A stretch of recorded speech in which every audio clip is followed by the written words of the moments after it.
आदाब नाजरीन, INE today news में आपका खैर मकदम करते हैं। आइए देखते हैं ये तफसीलात। में जो दहशतगर्दी का जो हमला किया गया है, मैं मेरी जानिब से और मेरी पार्टी की जानिब से इसकी शदीद अल्फाज में मज़म्मत करता हूँ। हम इस मसले में हुकूमत के साथ हैं और हम चाहते हैं कि हुकूमत इन दहशतगर्दों के ख़िलाफ़ सख्त कार्रवाई करे। जो हमारे 40 सिक्योरिटी जवानों को बुज़दिलाना हमले के अंदर मार दिया गया है। हम ये भी चाहते हैं कि ये दहशतगर्दी के जो अड्डे चल रहे हैं, जो आप हमने साफ तौर के ऊपर वीडियोस देखे हैं, उस सुसाइड बॉम्बर के जो एक शर्मनाक और मजम्मत करने के जितनी इसकी मजम्मत की जाए कम है ये। और आप हम तमाम लोग जानते हैं कि इसके पीछे जैश मोहम्मद और मसूद अजहर का हाथ है और पाकिस्तान इसके अंदर रास्त तौर पर मुलविस है। पाकिस्तान ये चाहता है कि हमारे मुल्क के अंदर इंस्टेबिलिटी पैदा हो। वो अपनी ज़मीन से हमारे मुल्क के अंदर हमारे जवानों के ऊपर मुसलसिल हमले कर कर, बुज़दिलाना हमले, दहशतगर्दाना हमले कर कर हमारे नौजवानों, हमारे जवानों को, हमारे सिक्योरिटी पर्सनल्स को के ऊपर हमले कर कर उनको शहीद और मार दिया जा रहा है। हम ये चाहते हैं कि हुकूमत इसके ऊपर सख्त कार्रवाई करे और हम साथ ही साथ ये भी कहना चाहेंगे कि कश्मीर हमारे मुल्क का एक अटूट हिस्सा है। कश्मीर के साथ साथ कश्मीरी भी हमारे मुल्क का एक अटूट हिस्सा है। और आज बड़ी अफसोस की बात है, जो दहशतगर्द और पाकिस्तान जो चाहते हैं, आज यही चीज़ हम उनके मकसद को पूरा कर रहे हैं। जगह जगह जो कश्मीरियों के ऊपर हमले किए जा रहे हैं, जगह जगह जो तालिब इल्म के ऊपर, कश्मीरी तालिब इल्म के ऊपर हमले किए जा रहे हैं, ये हम कर कर हम उनके दहशतगर्दों को, और पाकिस्तान जो चाहता है कि यहाँ पर कश्मीरियों के दिल के अंदर हिंदुस्तान के ख़िलाफ़ नफ़रत पैदा हो। मैं इस ऐवान के ज़रिए हमारी तमाम हिंदुस्तान की आवाम को यह कहना चाहूँगा कि हम इस तरीक़े की हरकत से हम पाकिस्तान को और दहशतगर्दों का मंसूबा उनका पूरा कर रहे हैं। हमको इससे गुरेज करना चाहिए, ये रोकना चाहिए। आज ज़रूरत है कि हम सब मिलकर इस दहशतगर्दी के ख़िलाफ़ खड़े हों और इस दहशतगर्दी के मौके के ऊपर हम सब एकजुट होकर हमारे मुल्क के लिए खड़े और इस दहशतगर्दी के ख़िलाफ़ आवाज़ उठाएं।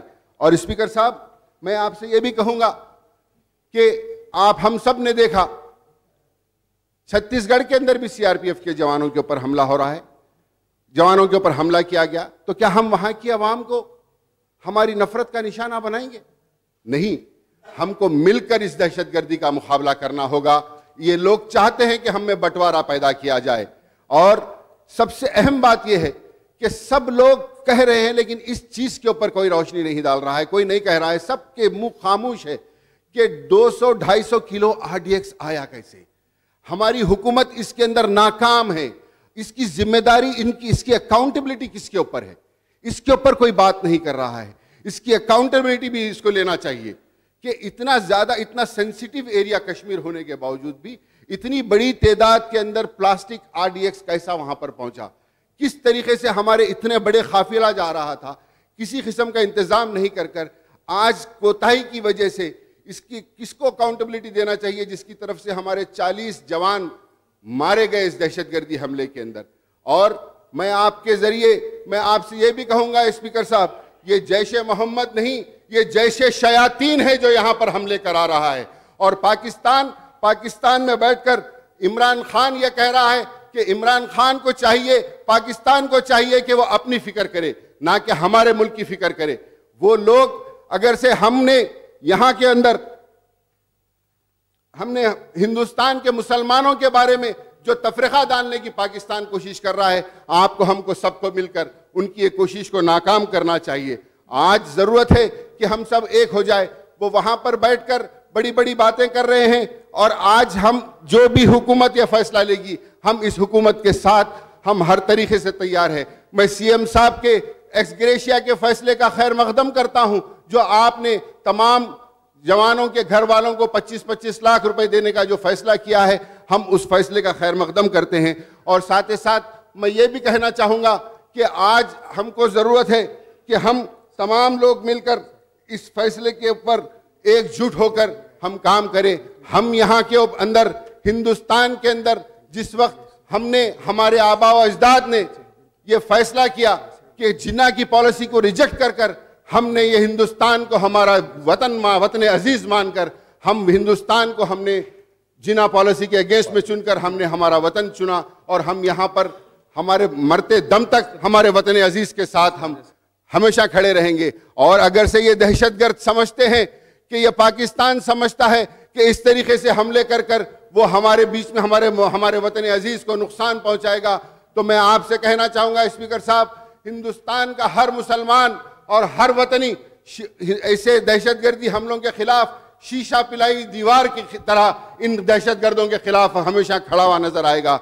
मैं साथ ही साथ मैं चीफ मिनिस्टर साहब से यह भी कहूंगा कि 2018 के अंदर सबसे ज्यादा हमारे मुल्क के अंदर सिक्योरिटी फोर्सेस, सिक्योरिटी जवान 2018 के अंदर सबसे ज्यादा मारे गए।